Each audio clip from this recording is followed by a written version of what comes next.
Across 3 universes, in 3 separate moments of absolute power, destiny fractured. On a distant world whose name no longer mattered, Omni-Man stood above the ruins of a civilization that had resisted the Viltrum Empire for 7 cycles. The sky burned orange with the ash of their final city. Smoke curled upward in spirals that never quite reached the stratosphere before dissipating into nothing. He had crushed their weapons, shattered their defenses, and broken their will in less than an afternoon. The ground beneath his boots was still warm from the impact craters his fists had carved into the planet's crust. He should have felt satisfaction. That was the Viltrumite way, conquest as purpose, dominance as philosophy. Yet as he looked down at the smoldering remains, something hollow stirred within him. Another world claimed, another species subjugated or exterminated, another victory that felt identical to the last 100. He clenched his fist, feeling the dried blood crack across his knuckles. Strength without challenge was not triumph, it was routine. And routine, he was beginning to understand, was a prison built from invincibility. The air around him began to shimmer. Across the infinite dark between realities, Darth Revan stood alone in the meditation chamber of a derelict ship drifting through unmapped hyperspace. The mask concealing his face reflected nothing, no light, no emotion, no certainty. He had walked both paths. He had been Jedi, crusader of the light, champion of the Republic. He had been Sith, architect of war, master of the dark. And now, stripped of both identities by manipulation and memory loss, he stood in the space between, questioning which truth was real and which was merely another form of control. The Force swirled around him in contradictory currents, light and dark, order and chaos, compassion and domination. It whispered futures and pasts but offered no clarity. Was he the sum of his deeds, or the intention behind them? Was redemption the erasure of sin, or merely another cage built by those who feared power? His hand hovered over his lightsaber, not to ignite it, but to remember what it meant to choose. Every philosophy he had ever embraced now felt like a mask worn for someone else's purpose. The Force around him suddenly convulsed. In a dimension where even the gods had grown complacent, Aizen Sosuke stood at the center of a sealed throne room carved from crystalline void. The Hagioku pulsed within his chest, no longer a separate artifact, but an extension of his very essence. He had transcended the limitations of Soul Reaper, hollow, and mortal ambition. Illusion and reality were no longer opposites in his hands, they were tools, interchangeable and equally meaningless. He had orchestrated wars, toppled hierarchies, and rewritten the rules of existence itself. And now, standing beyond the reach of punishment or praise, he found himself amused. Amused because fate, that comforting lie mortals whispered to themselves in the dark, was nothing more than the world's grandest illusion. And illusions, as he had proven, could be rewritten by those with the will to see through them. He smiled, a thin and quiet expression that never reached his eyes. What would happen, he wondered, if he encountered a system of power that believed itself absolute? What would happen if he stood before a galaxy that worshipped destiny as doctrine? The walls around him began to crack. It started as a tremor felt across dimensional boundaries, a sound that was not a sound, a light that existed in frequencies reality was not meant to perceive. Deep within the cosmic fabric, an ancient convergence awoke. The Force, that omnipresent energy binding the Star Wars galaxy together, had been disturbed. Not by a Sith ritual or a Jedi prophecy, but by something far older and far more dangerous, a resonance of domination, balance, and manipulation converging at a single point in space and time. 3 echoes, 3 distortions, 3 entities whose very existence violated the metaphysical laws of their respective universes. Omni-Man felt the shimmer around him intensify. The air thickened, not with atmosphere, but with pressure from elsewhere. Gravity twisted in directions that should not have existed. He looked up and saw the sky split open, not with light, but with absence. A wound in reality itself, bleeding darkness that was not empty but full of something watching. Revan felt the Force scream. It was not a sound, but a sensation of every future collapsing inward, every past rewriting itself, every thread of destiny tangling into knots that could not be undone. The meditation chamber around him dissolved, the ship disintegrating into particles of light and shadow. He reached for his lightsaber, but his hand passed through it as if neither he nor the weapon were fully real anymore. Aizen watched the throne room unravel with detached curiosity. The cracks in the walls spread like veins, and through them poured a force he had never encountered, not hostile, not welcoming, simply inevitable. It pulled at him, not with gravity, but with intent. Something vast and incomprehensible had noticed him, and in noticing had decided he belonged elsewhere. He allowed it. After all, the greatest illusions were the ones reality itself believed. The convergence tore through dimensional barriers with the sound of worlds ending. Omni-Man was ripped from his conquered planet, his invincible body pulled through a corridor of collapsing space where up and down held no meaning. He saw flashes of other worlds, other wars, other empires rising and falling in the span of a heartbeat. He tried to fly against the pull, but there was nothing to push against, only the sensation of falling in every direction at once. Revan tumbled through the fracture, the force clinging to him like a drowning man clutching driftwood. He felt other presences in the void with him, immense, alien, incomprehensible. One radiated raw physical dominance that made the dark side feel quaint. Another pulsed with a calm, surgical precision that turned reality into clay. He reached out with the force to understand them, and felt it recoil in something almost like fear. Aizen drifted through the dimensional collapse with his eyes open, studying the phenomenon with the curiosity of a scientist observing a new species. The Hagyoku within him flared, attempting to adapt, to transcend, to rewrite the rules of this new reality. But for the first time in centuries, it hesitated.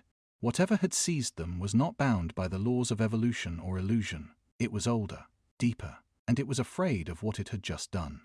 The three of them, pulled from three separate realities, hurtled toward a single destination, a galaxy far, far away, a galaxy built on the myth of balance, the doctrine of the Force, and the certainty that destiny could be foreseen and controlled, a galaxy that had no idea what it had just summoned. Inside the dimensional void between realities, the Force reacted the way a living organism reacts to poison. It was not supposed to encounter anything beyond its scope.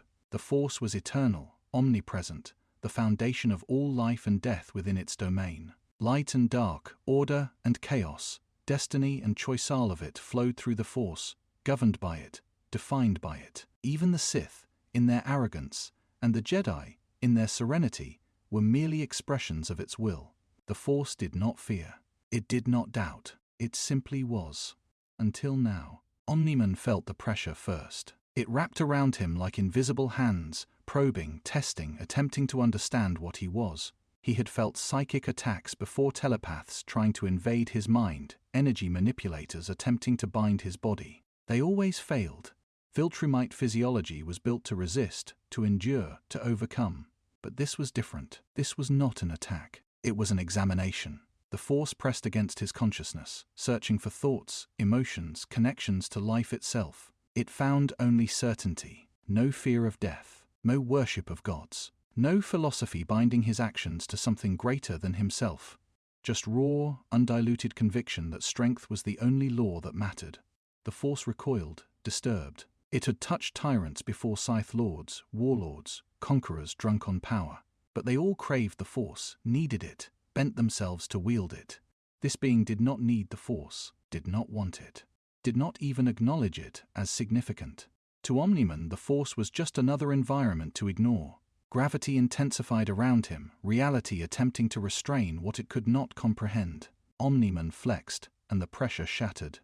He did not break the Force's hold through technique or discipline. He simply moved, and the universe was forced to accommodate him. The void around him cracked like glass under tension. Elsewhere in the collapsing corridor, Revan felt the Force intimately, the way a drowning man feels water filling his lungs. It surged around him, through him, a torrent of energy both familiar and alien. He had been severed from the Force before, his connection stripped away by the Jedi Council, and he had clawed his way back through sheer will.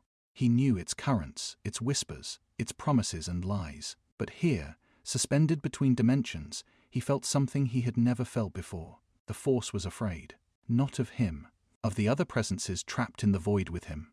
He reached out with his senses, extending his awareness toward the sources of distortion. One presence was a gravitational singularity of physical power, no connection to the Force, no capacity for it, just mass and momentum that warped space itself.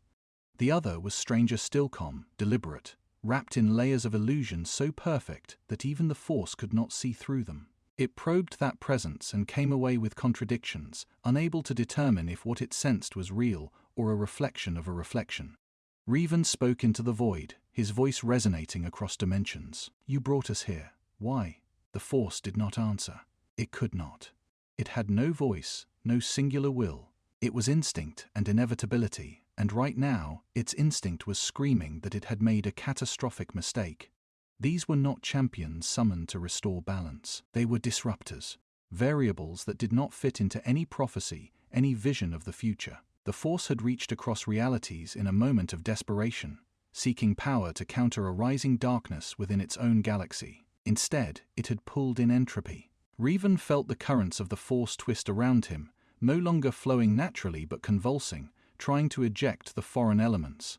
Light and dark side energies collided in chaotic bursts, destabilizing the void itself. He steadied himself, drawing on both sides of the Force to maintain equilibrium. The Jedi taught that the Force had a will. The Sith taught that the Force could be bent to serve. Revan had learned a darker truth: the Force was neither servant nor master. It was an ocean, and those who thought they controlled it were merely riding waves they did not understand. But this ocean was panicking.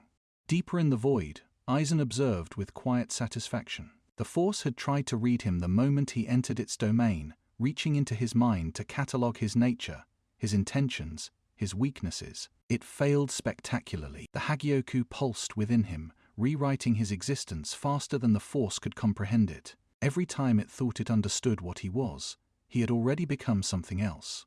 Illusion layered upon illusion, each one more real than the last. He felt the Force probe deeper, desperation leaking into its attempts. It tried to predict his actions, to see the futures branching from his presence. It saw 10,000 possibilities, each one contradicting the others. Aizen smiled. The Force, for all its omniscience, was still bound by perception. It could only see what it believed was possible. And Aizen had spent lifetimes teaching reality that belief was the greatest lie of all. The Force spirits echoes of ancient Jedi and Sith masters existing within the cosmic flow manifested briefly in the void, their forms flickering like dying stars. They looked upon the three intruders and felt something they had not felt in millennia: existential dread. The Jedi spirits whispered prayers to the light. The Sith spirits reached for power that suddenly felt inadequate. And both, for the first time in their eternal existence, agreed on one thing: these beings should not exist here. The dark side of the Force, that ever-hungry shadow, surged toward the intruders, attempting to corrupt them, to bind them, to make them servants of its will. It wrapped around Omni-Man and found no purchase. He had no darkness to exploit, no inner conflict to manipulate, just certainty. It coiled around Revan and hesitated. He had already walked through darkness and emerged defined by neither light nor shadow. It reached for Aizen and was met with a counter-illusion so profound that the dark side briefly forgot what it was supposed to be doing. The dimensional corridor began to collapse in earnest now, reality asserting itself, demanding resolution. The Force made a final, desperate calculation. It could not contain these beings. It could not control them. It could not unmake them. The only option left was to release them into the galaxy and hope that most unforce-like of emotions that they would destroy each other before they destroyed everything else.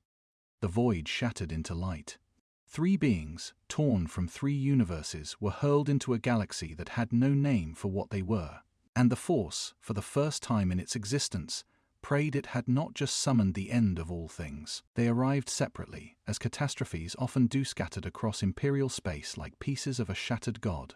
Omni-Man materialized in the upper atmosphere of Gorman, an industrial core world fortified by the Empire to produce munitions and war machinery. He hung suspended in the stratosphere for a moment, disoriented not by the journey but by the sheer wrongness of his new surroundings. The air was different, thinner, laced with particles his Viltrumite senses catalogue instantly as primitive chemical propellants. Below him stretched a planet covered in manufactorums and refinery complexes, its surface scarred by exploitation.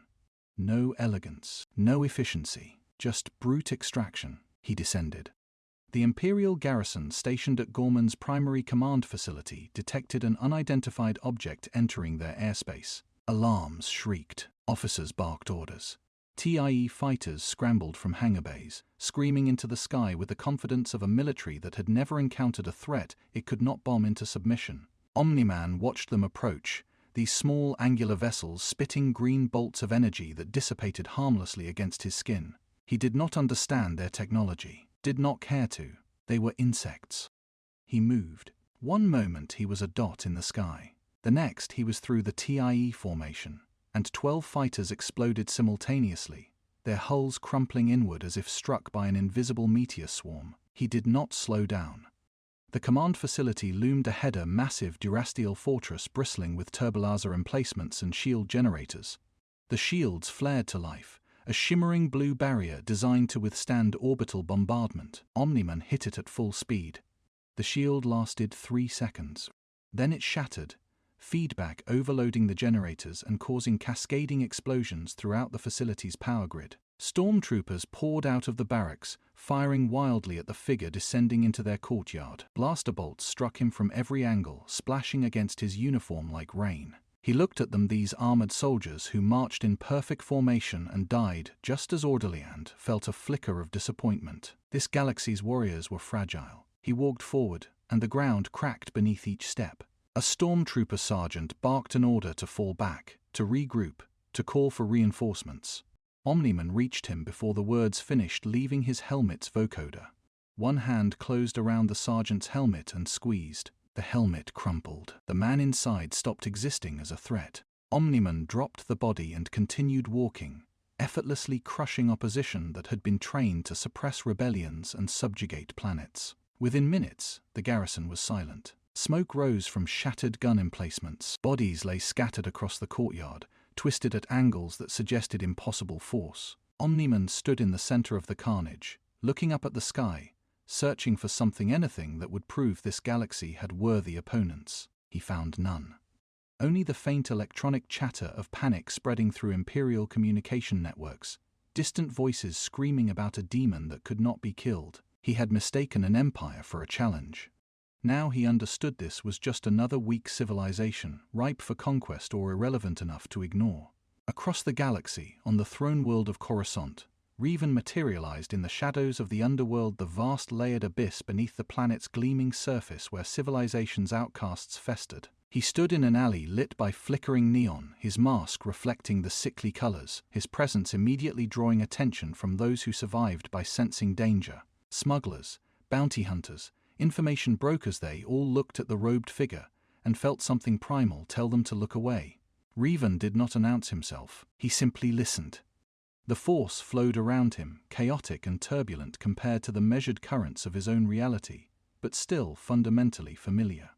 Light and dark, locked in eternal struggle, both sides convinced they represented truth. He felt the presence of Jedi somewhere far above, meditating in their temple, clinging to serenity while the galaxy burned around them. He felt the presence of Sith deeper still, hidden in the planet's political machinery, whispering corruption into every hall of power. Both sides were blind. He moved through the underworld like a ghost, his presence erased from perception through a subtle application of the Force. Not invisibility, something deeper. He made himself unimportant, a detail the mind skipped over, a figure that belonged in the background. He listened to cantina conversations, to the whispered fears of criminals and refugees. The Empire, they said, ruled through fear. The rebels fought for freedom. The Sith controlled the Emperor. The Jedi were extinct. Revan absorbed it all, piecing together the structure of this galaxy's power. An empire built on tyranny. A rebellion born of desperation. A Force tradition split into absolute light or dark, savior or destroyer, with no room for those who walked between. It was a system designed to perpetuate conflict, to ensure neither side ever truly won, because victory would mean the end of the philosophy that justified their existence. He began to speak. Not to anyone in particular. Just words dropped into conversations, suggestions whispered to smugglers and dissidents, ideas planted in the minds of those hungry for purpose. He told them the Empire was not strong, it was fragile, held together by fear that could be dismantled. He told them the rebels were not weak, they were unfocused, lacking the ideology to rebuild what they sought to destroy. He told them the Force was not a mystical power reserved for ancient orders, it was a tool, and tools could be claimed by anyone with the will to use them. Within hours, riots sparked in 3 sectors. Within days, Imperial officers on a dozen worlds found their subordinates questioning orders. Revan did not lead these movements. He simply lit the fires and watched how quickly the Empire's control revealed itself as illusion. Meanwhile, in the black cells of the Inquisitorious fortress on Nia, Aizen allowed himself to be captured. It was almost too easy. He had appeared in the middle of an Imperial patrol, made no effort to resist when they surrounded him, and smiled politely as they clapped him in force-suppressing restraints.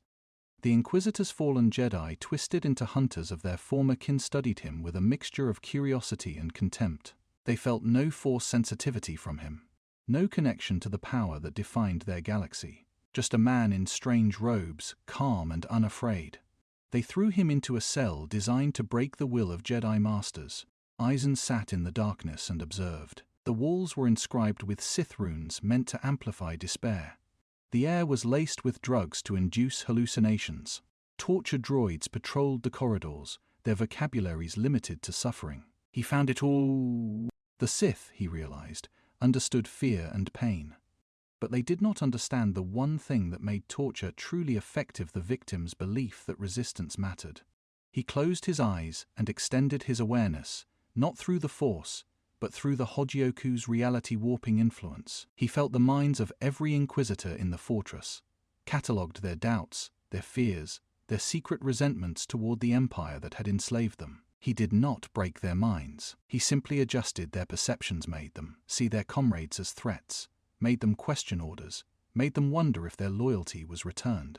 By the time the Grand Inquisitor arrived to interrogate the strange prisoner, 3 Inquisitors had already killed each other in paranoid duels, and 2 more had fled the fortress screaming about betrayal. Aizen remained in his cell, hands folded, smiling at nothing. Across the galaxy, 3 forms of domination had entered a system built on control. And control, as the Empire was about to learn, was the most fragile illusion of all. The Sith believed power came from passion, from rage, ambition, and the willingness to break all chains. For 1,000 years, they had refined this doctrine into an art form.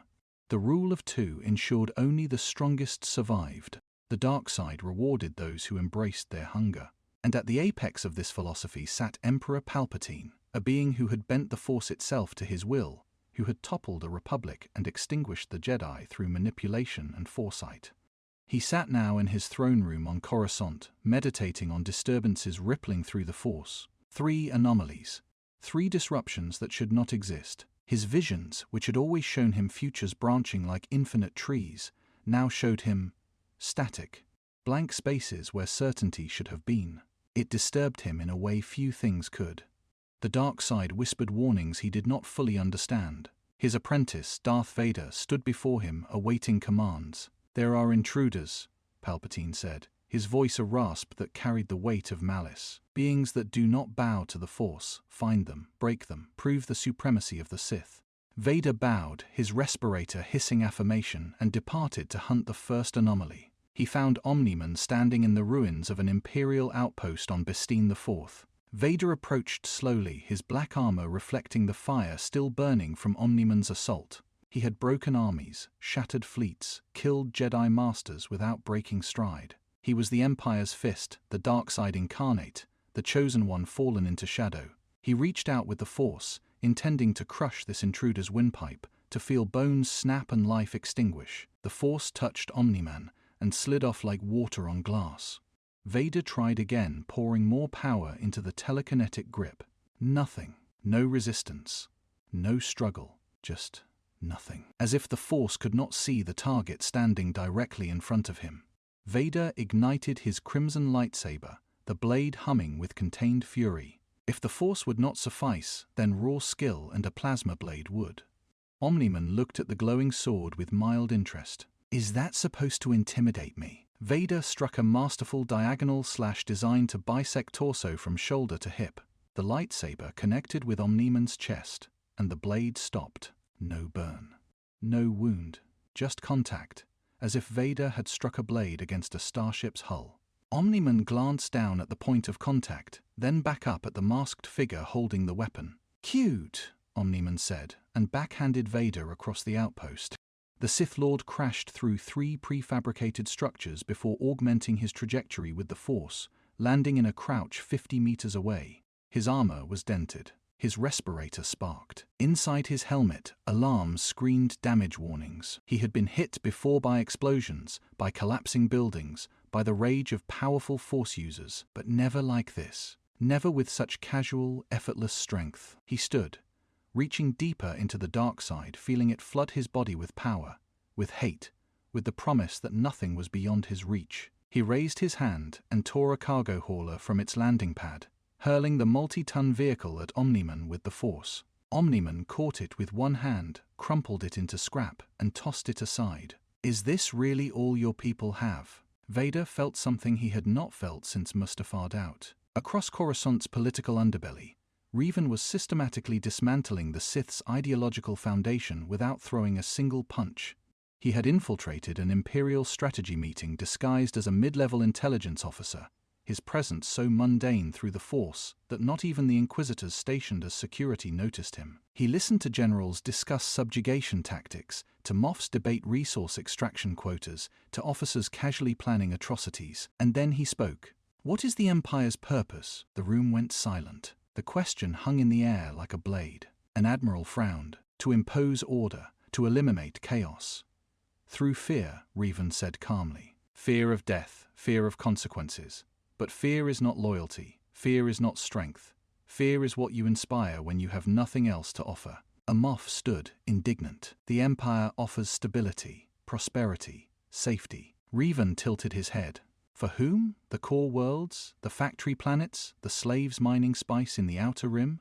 He let the silence stretch. The Sith teach that power justifies itself, that strength needs no defense.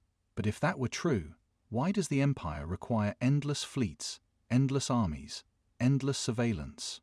If you are strong, why do you fear a handful of rebels? He was speaking to Sith philosophy itself, tearing at its contradictions. The dark side promised freedom through power, but the empire they built was a prison of paranoia, where even the powerful feared betrayal. The officers in the room shifted uncomfortably, the seeds of doubt taking root.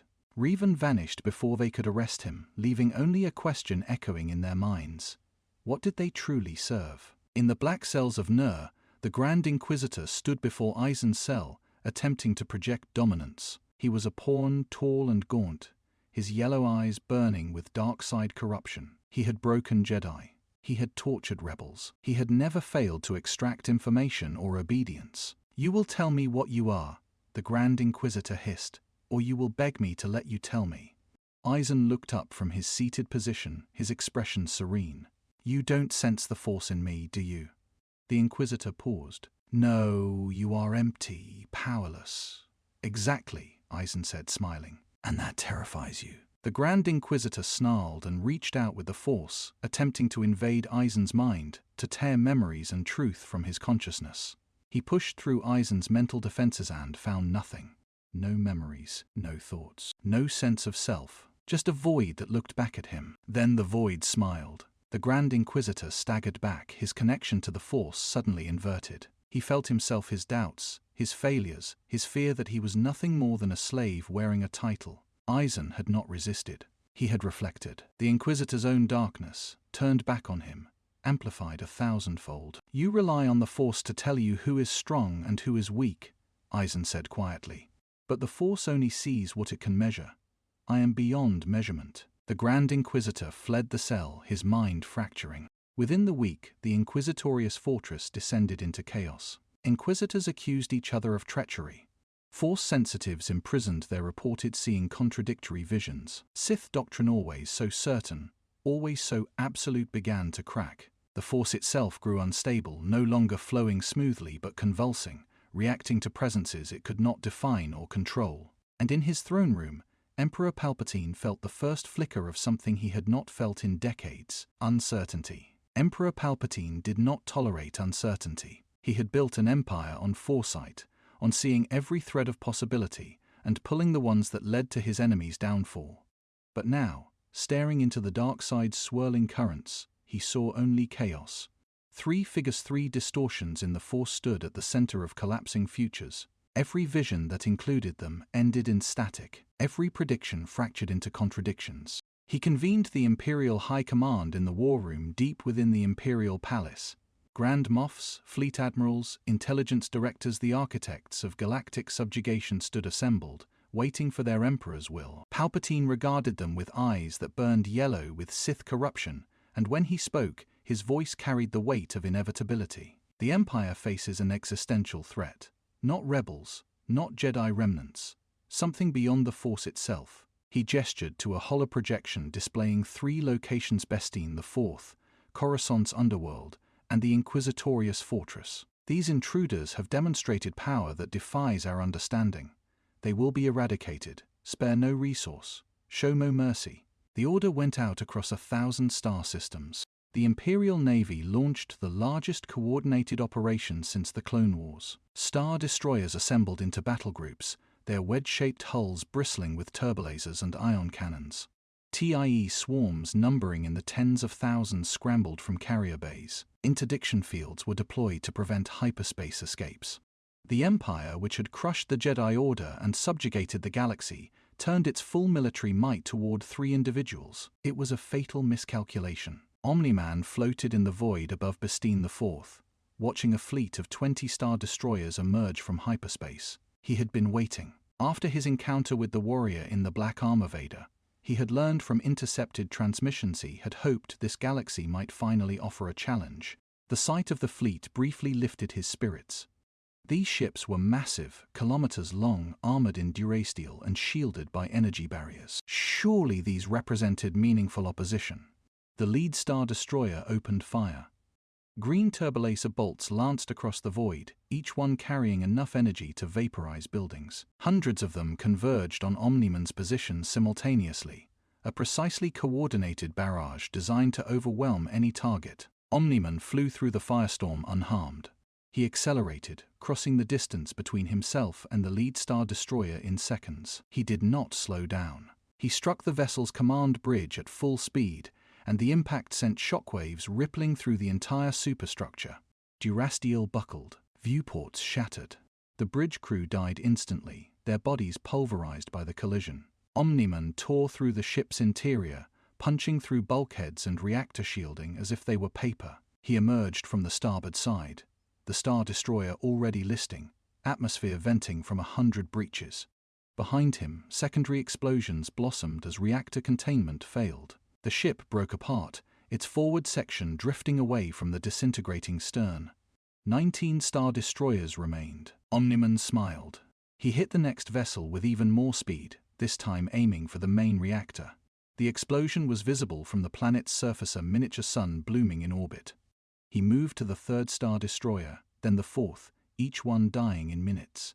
TIE fighters swarmed him, thousands of small nimble craft attempting to overwhelm him through sheer numbers.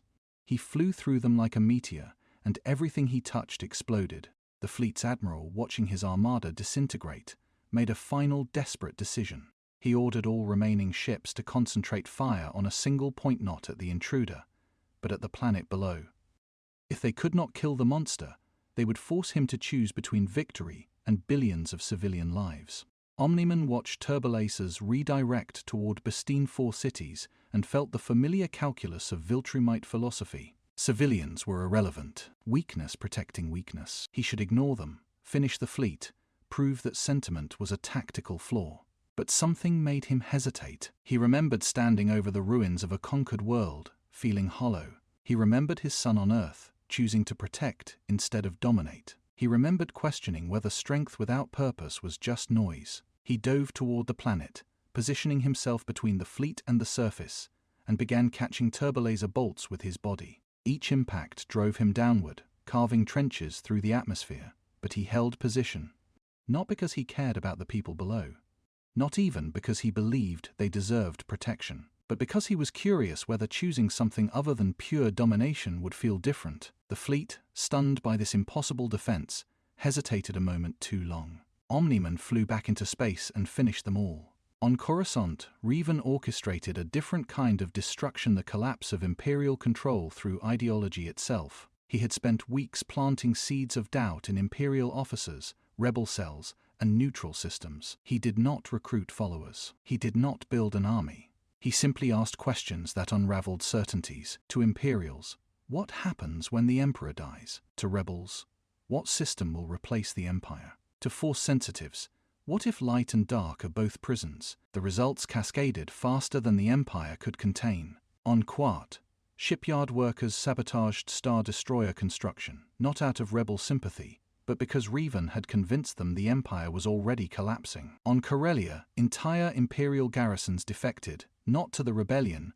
but to independent military councils, believing the future belonged to those who acted first. On a dozen worlds, Force-sensitive children hidden from Inquisitors began training in secret, taught not Jedi or Sith doctrine, but something in between, a philosophy that treated the Force as a tool, not a religion. Revan moved through the chaos like a conductor before an orchestra, never revealing himself, never claiming credit. He adjusted trajectories, whispered suggestions, turned Imperial responses into accelerants for their own downfall. The Empire's strength had always been its monolithic certainty, the belief that it was inevitable, eternal.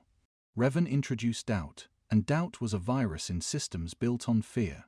Emperor Palpatine felt his grip on the galaxy loosening, futures collapsing into chaos. He reached into the Force for guidance and found it recoiling from him, as if even the dark side was uncertain of its chosen instrument.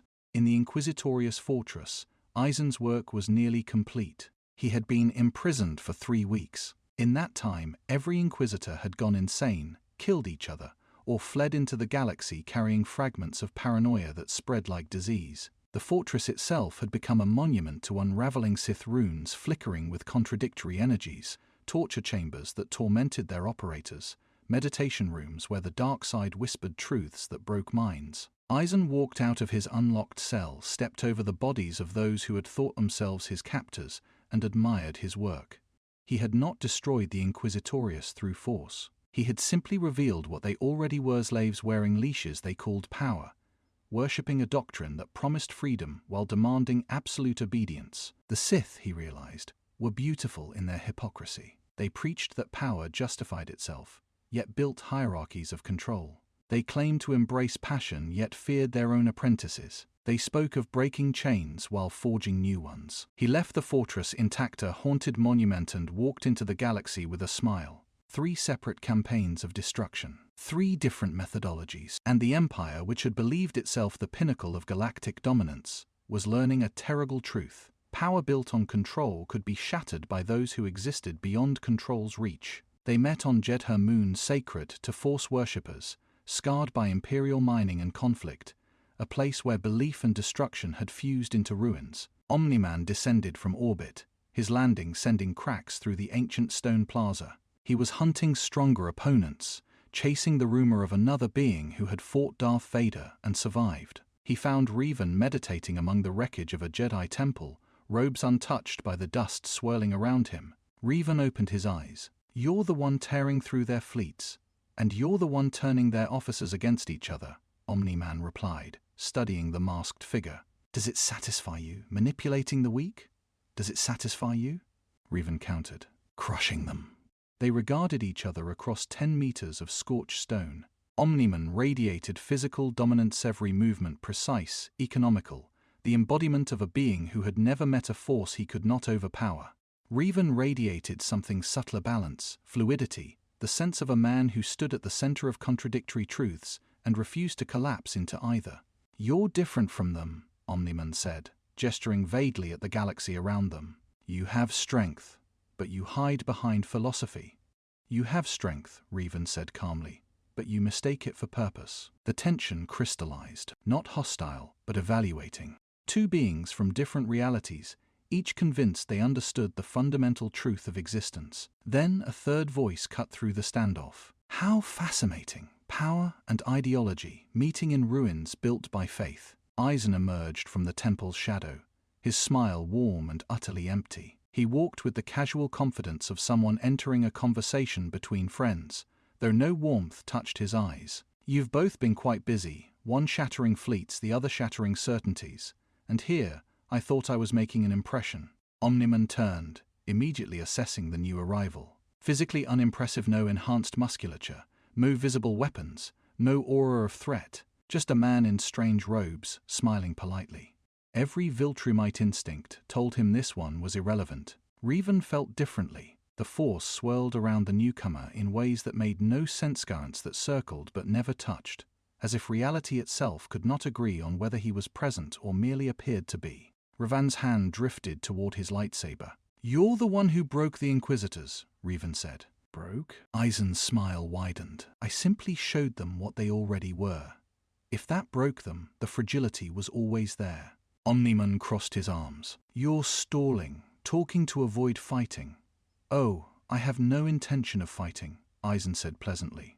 Violence is what happens when cleverer methods fail, and I rarely fail. Then you're useless. Omni-Man took a step forward, intending to dismiss this conversation and continue his hunt. Aizen didn't move, didn't flinch, just looked at Omni-Man with the expression of someone watching a particularly interesting insect. Tell me, when you conquer a world, what do you gain? Territory, resources, satisfaction? He paused. Or does each victory feel a little more hollow than the last? Omni-Man stopped. The question hit something deep, something he had been avoiding since his conversation with his son, since standing over endless ruins and feeling nothing. He wanted to dismiss it, to crush this smug stranger and prove that doubt was a weakness he did not possess. But the question lingered. Revan watched the exchange with growing understanding. The newcomer Aizen was not weak. He was something far more dangerous, a being who turned perception into a weapon. He had not blocked Omni-Man's movement. He had made movement seem pointless. You're testing us, Revan said. Testing? Aizen turned his attention to the masked figure. No, observing. You're the most interesting one here, Revan. You've walked both light and dark and rejected the comfort of certainty. That takes a rare kind of strength. He gestured around at the ruined temple. This galaxy built a religion around the Force. Light versus dark, good versus evil, binary, absolutes. You've proven those absolutes are illusions. So why are you still here? What are you trying to accomplish? Revan was silent for a long moment. I'm trying to break a cycle. This galaxy tears itself apart because it believes conflict is inevitable. Jedi and Sith, light and dark, locked in endless war because neither side can imagine victory without the other's existence. And you think you can teach them balance? Aizen's voice carried a note of genuine curiosity. I think I can show them that power without philosophy is tyranny, and philosophy without power is martyrdom. Neither is worthy of survival. Aizen nodded slowly, as if confirming a hypothesis. So conquest means nothing to you, he said, glancing at Omni-Man. And balance is your rebellion, he continued, looking at Revan. How delightfully opposed you are. And you? Revan asked. What do you want? Aizen's smile never wavered. I want to see what happens when systems built on certainty meet forces they cannot categorize. This galaxy believes in destiny, in the Force's will, in prophecies carved into the fabric of reality. I want to watch that certainty crumble, not because I hate it, but because the moment it breaks is when truth reveals itself. Omni-Man scowled. You're a parasite. You don't build, you just destroy what others create. Correction, Aizen said mildly. I reveal that what you think is built is already a ruin, held together by belief. When that belief fails, the collapse was always inevitable. The three of them stood in a triangle: power, ideology, and illusion incarnate. They did not fight. Fighting would have been simpler, cleaner, easier to resolve. Instead, they assessed each other, recognizing that each represented a different kind of inevitability. Omni-Man, who could shatter fleets but questioned whether shattering mattered. Revan, who walked between extremes and sought to break cycles that had persisted for millennia. Aizen, who dismantled certainty itself and smiled at the ruins. The Force swirled around them, agitated, afraid. It recognized that these three, despite their differences, shared one trait that made them existentially dangerous. They did not need the Force, did not worship it, did not even respect it as anything more than another system to navigate or dismantle. And systems, when they realize they are not obeyed, tend to become desperate. Omni-Man spoke first. This galaxy is weak. Its empire is a joke. If you two want to play with philosophy, fine. I'm going to find whoever's actually in charge and see if they're worth the effort. Revan nodded. The Emperor, Palpatine. If you want power, that's where it concentrates. Aizen's smile grew. How wonderful! A confrontation with the galaxy's architect of fate. I wouldn't miss it. They did not form an alliance, did not coordinate, did not trust each other, but they moved in the same direction toward the heart of the Empire, toward the being who believed he had bent the Force itself to his will, toward the moment when destiny would meet disruption. The Empire responded to existential threat the way empires always do, with overwhelming brutality and no regard for collateral damage. Emperor Palpatine, watching futures collapse faster than he could rewrite them, made a decision that would define his reign's final chapter. If these intruders could not be killed, they would be buried. If they could not be controlled, then entire worlds would burn to deny them footholds. Fear had always been his greatest weapon. Now he would wield it on a scale that made previous atrocities seem restrained. The order went out through encrypted Imperial channels. Implement Protocol Cinder. On Ryloth, orbital bombardments turned rebel strongholds into glass. The planet's surface burned for days, atmospheric moisture igniting in firestorms that consumed cities and wilderness alike. Imperial commanders justified the action as pacification. Refugees who escaped told different stories of children vaporized, of hospitals targeted, of a genocide disguised as tactics. On Chandrila, mass arrests swept through the civilian population. Anyone who had whispered questions about the Empire's strength, anyone who had been near Revan's growing ideological networks, they were dragged into detention centers and executed publicly. The Empire broadcast the killings on planetary networks with a simple message: doubt is treason. On Lothal, Imperial Star Destroyers blockaded the planet, refusing to allow food shipments or medical supplies. Starvation became a weapon. The Empire declared that worlds harboring reality deviants, their term for the three intruders, would face extinction. Omni-Man watched a planetary bombardment from orbit above Ryloth and felt something unfamiliar: disgust. He had participated in the Viltrumite conquest of hundreds of worlds. He had killed billions. But Viltrumite philosophy, for all its brutality, followed a logic: conquer the strong, enslave or eradicate the weak, build an empire of strength. There was a purity to it, a honesty. This galaxy's empire did not conquer. It terrorized. It murdered civilians not to establish dominance, but to inspire fear in others. It was weakness pretending to be power. He dove toward the Imperial fleet, unleashing fire on Ryloth's surface. The fleet detected his approach too late. He tore through the first Star Destroyer's engines, sending it careening into a collision with its neighbor. He ripped gun batteries from their mountings and hurled them into viewports. Within minutes, the bombardment stopped, not because the Empire chose mercy, but because every ship capable of firing was disabled or destroyed.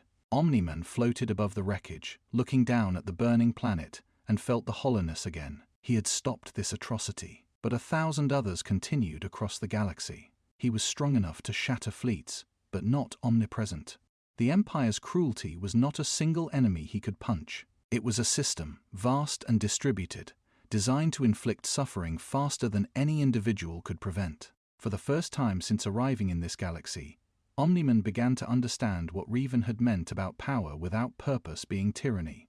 The Viltrumite way pure domination suddenly seemed inadequate. Not wrong exactly, just incomplete. Revan stood in the ruins of Chandrila's capital, watching bodies hang from lampposts, displayed as warnings. He had inspired rebellion here, whispered philosophies of freedom and self-determination. Now those who had listened were dead. The Force swirled around him, turbulent with the rage and despair of thousands of murdered souls. He could have stopped this if he had moved faster, recruited more carefully, built structures instead of just planting ideas. He could have protected these people, but he had been focused on dismantling Imperial certainty, on breaking cycles, on proving that balance was possible. He had treated this galaxy like a philosophical problem to solve, forgetting that philosophy written in blood still stained the hands of the writer. The dark side whispered to him, familiar and seductive: use your anger, embrace your hate, strike down the Empire with the fury they deserve. The light side countered with serenity: mourn, but do not fall. Compassion without attachment, peace without passion. Revan rejected both. He would not embrace the dark side's promise of vengeance that perpetuated the cycle he sought to break. He would not hide in the light side's detachment that allowed atrocity to continue unchallenged. He would do something neither Jedi nor Sith had ever done: act with full awareness of both light and dark, and choose neither as master. He ignited his lightsaber purple, the color of Balansand, began hunting Inquisitors, not to kill for revenge, not to preserve serenity, but to remove from the galaxy those who used power to inflict suffering, and to do so without becoming the monster he fought. It was a razor's edge to walk, but Revan had always existed on edges. Aizen observed the Empire's escalating brutality from a luxury suite on Coruscant, sipping wine and watching holonews broadcasts of planetary atrocities. He found the Emperor's strategy fascinating. Palpatine, realizing he could not control the three intruders, had pivoted to controlling the narrative, painting them as monsters, demons, reality deviants who brought destruction. By massacring civilians and blaming it on the intruders' presence, the Empire turned populations against the very beings who threatened imperial power. It was clever. Monstrous, but clever. Aizen set down his glass and decided it was time to dismantle that narrative. He walked into an imperial propaganda ministry and introduced himself as a high-ranking intelligence officer. No one questioned him. The Hogyoku adjusted perceptions, making his presence feel expected, authorized, inevitable. He accessed the planetary broadcast network and began uploading edited footage, real recordings of imperial atrocities, stripped of propaganda framing, displayed without context or justification. Just the raw truth: star destroyers burning civilian centers, stormtroopers executing families, officers laughing about quotas. He broadcast it across every channel in the core worlds. The Empire scrambled to shut down the transmission, but Aizen had seeded it into 1,000 redundant systems. For 72 hours, every holoscreen in the wealthiest, most protected imperial worlds showed the unfiltered violence their government inflicted on the outer rim. The illusion of the Empire's righteousness cracked. Not everywhere, not uniformly, but enough. Senators began asking questions they had never dared voice. Core world citizens who had benefited from imperial stability without witnessing its cost suddenly faced the truth. The narrative Palpatine had built, order versus chaos, civilization versus barbarism, revealed itself as a mask over genocide. Aizen watched public opinion fracture and smiled. He had not destroyed the Empire. He had simply shown it to itself. Whatever came next would be their own doing. In his throne room, Emperor Palpatine felt the galaxy slipping through his fingers like sand. Every response he crafted accelerated the collapse. Every show of strength revealed fragility. The three intruders had not formed an alliance, had not coordinated attacks, had not even declared themselves enemies of the Empire. They simply existed in ways that exposed every foundation of his power as illusion. The dark side, which had always whispered certainty, now screamed warnings he could not interpret. He made his final decision. If the galaxy could not be controlled, it would burn. And from the ashes he would build something new, or die trying. The final confrontation did not begin with a declaration of war or a dramatic challenge. It began with Emperor Palpatine standing alone in the ruins of the Jedi Temple on Coruscant, arms outstretched, channeling the dark side with a focus that made reality scream. He reached into the Force with every fiber of his being, pulling on currents of power that had not been touched since the ancient Sith Wars. Lightning arced from his fingertips into the sky, not to destroy, but to summon. He called to every dark side nexus, every Sith artifact, every echo of malice scattered across the galaxy. He was attempting something no Sith had done in millennia, forcing the Force itself to manifest his will, to remake reality according to his design. The sky above Coruscant turned black, not with clouds, but with the absence of light itself, a dark side storm that swallowed stars. Omni-Man felt it from orbit above Ryloth, a sudden pressure that had nothing to do with gravity. He looked toward Coruscant and saw the blackness spreading like rot across space. Something vast and malicious was awakening, and for the first time since arriving in this galaxy, he felt challenged. He flew toward it. Revan felt the disturbance ripple through the Force like a scream. He was mid-duel with an Inquisitor on Kashyyyk when the dark side storm erupted across the galaxy. The Inquisitor collapsed, overwhelmed by the sheer magnitude of dark side energy flooding the Force. Revan stood in the sudden silence, feeling futures collapse, sensing the Emperor's desperation and ambition reaching critical mass. He boarded a stolen Imperial shuttle and set course for Coruscant. Aizen sensed nothing through the Force. He was still invisible to its perception, but he felt the galaxy's reaction. Panic spreading through Imperial channels. Rebel networks screaming warnings. Populations on 1,000 worlds looking up at darkening skies. He stepped out of the propaganda ministry, now thoroughly compromised, and smiled at the chaos unfurling above. This, he thought, was what happened when control met desperation. He walked calmly toward the Emperor's location, curious to see what a god looked like when stripped of illusions. They converged on the Jedi Temple ruins simultaneously. Omni-Man descended through the dark side storm, lightning crackling harmlessly against his skin. He landed in the temple's central courtyard and saw the Emperor, withered figure in black robes, eyes burning with yellow madness, surrounded by a vortex of dark side energy that tore at the stone beneath his feet. Palpatine turned his gaze on Omni-Man and smiled with rotten teeth. "You, the brute who believes strength alone matters. Let me show you what true power is." He raised a hand, and the Force obeyed. Stone pillars ripped from their foundations, hurled at Omni-Man with velocity that shattered sound barriers. Omni-Man swatted them aside, advancing steadily. Palpatine unleashed Force Lightning, not the parlor trick he used on Jedi, but concentrated death, enough voltage to power a city. It washed over Omni-Man and dissipated. Palpatine's smile faltered. Omni-Man crossed the distance in a heartbeat, his hand closing around the Emperor's throat. He squeezed and Palpatine laughed. The Emperor's body dissolved into shadow, reforming 20 meters away. "Did you think I would face you in flesh? I am beyond flesh. I am the dark side incarnate." The temple exploded with power. Walls crumbled. The ground split into chasms. Palpatine was pouring everything into the Force, becoming a conduit for its darkest aspects, attempting to ascend beyond mortality. Revan arrived, his shuttle crashing through the temple's shattered dome. He leapt from the wreckage, landing between Omni-Man and the Emperor, lightsaber ignited. He looked at the dark side storm surrounding Palpatine and understood immediately the Emperor was trying to become the Force, to merge his consciousness with its infinite power. It would not work. The Force was not something to be possessed, but the attempt alone was tearing reality apart. "You cannot stop me, failed Sith," Palpatine hissed at Revan. "You abandoned the dark side's strength and the light side's purity. You are nothing." Revan did not respond with words. He reached into the Force, both light and dark simultaneously, and attacked, not Palpatine's body, but his connection. He severed the Emperor's link to dark side nexuses, disrupted his channeling, forced him back into flesh. Palpatine staggered, suddenly vulnerable. Aizen walked into the courtyard as if arriving for an appointment. He surveyed the CN, the Viltrumite, poised to kill. The balanced Force user dismantling the Emperor's power, and the Emperor himself, clinging to dark side rituals that were failing. "Magnificent," Aizen said. "You've built an entire galaxy on the myth that the Force dictates destiny, and now you're trying to become destiny itself, but you've made a critical error." Palpatine snarled. "What error, fool? You assumed the Force was the ultimate power in this galaxy. It isn't."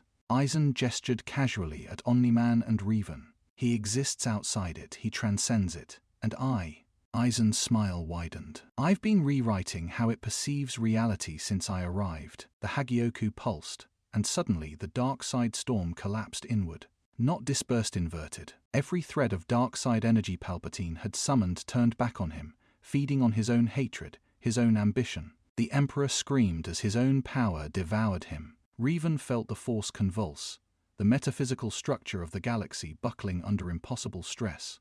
Light and dark were colliding without the careful balance that had sustained them for eons. The Force, which had existed as a constant for billions of years, was screaming. And then it went silent, not absent, not destroyed, but fundamentally changed. The certainty that had always defined it, the sense that it guided, influenced, shaped destiny, was gone.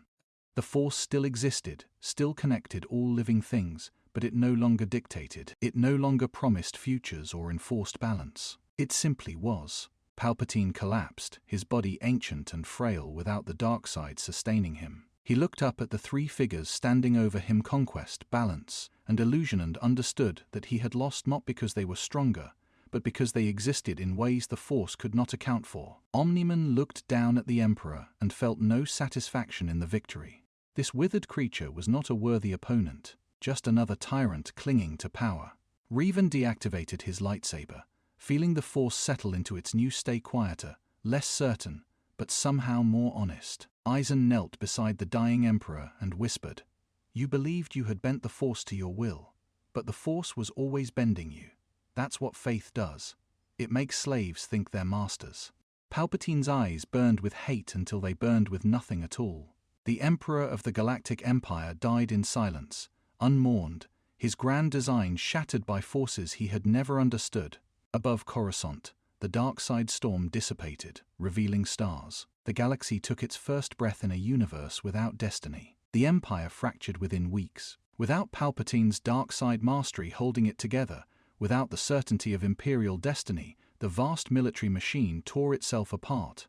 Moffs declared themselves warlords. Admirals claimed sectors as personal domains. Stormtroopers deserted or became mercenaries. The illusion of order, which had sustained the Empire for decades, evaporated the moment the man who embodied that order died without a successor. The rebellion, expecting to celebrate, instead found itself facing chaos. Worlds that had been subjugated for years suddenly had freedom and no infrastructure, no protection, no systems of governance. Liberation felt like freefall. Rebel leaders scrambled to establish provisional governments to prevent starvation and anarchy, but they were unprepared for the scale of collapse. The galaxy had lived under certainty for so long, first the Republic, then the Empire, that freedom felt like drowning. But something else changed too. The Force, which had always been a constant presence, now existed differently.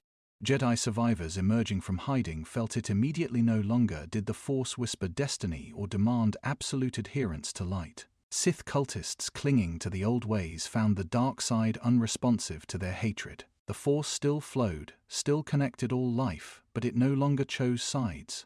It no longer promised that balance would be enforced or that destiny was inevitable. Force users had to choose for themselves, without cosmic validation. Some found it liberating, others lost. Omni-Man stood on the hull of a derelict star destroyer drifting in the Coruscant graveyard, looking down at the broken planet. The Empire had fallen, the tyrant was dead, and he felt nothing. No satisfaction, no sense of accomplishment, just the familiar hollowness. He had come to this galaxy hoping for challenge, for meaning, for something that would prove strength mattered. Instead, he found a system so fragile that his presence alone had contributed to its collapse.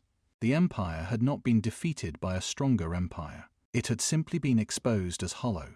He thought of his son on Earth, choosing to protect instead of conquer. Maybe, he thought, there was something to that choice.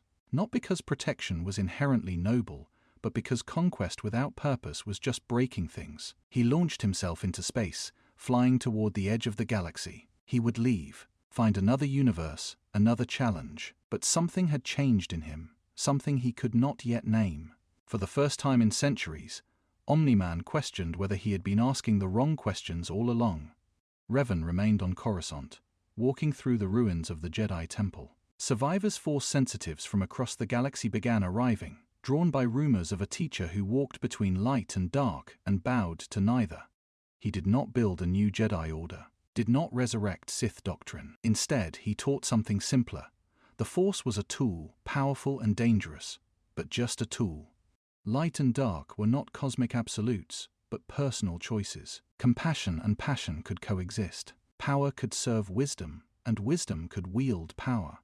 The students who gathered around him were not asked to take oaths or wear robes. They were asked only to think, to question, to understand that the galaxy's greatest lie had been that destiny was written for them. Some called him a heretic, others a prophet. Revan called himself neither.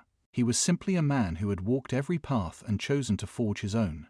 He stood on the temple's shattered steps one evening, watching Coruscant's sun set over a galaxy still learning to live without fate. The Force flowed around him, quiet, balanced, free.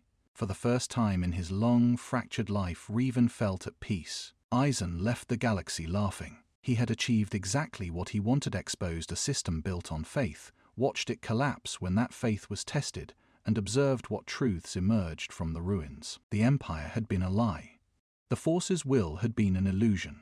Even the balance Revan sought was just another philosophy mortals would cling to. He found a dying Sith artifact that still held a sliver of dark side power, and used it to tear another dimensional rift. Before stepping through, he looked back at the galaxy one last time. It would rebuild, probably.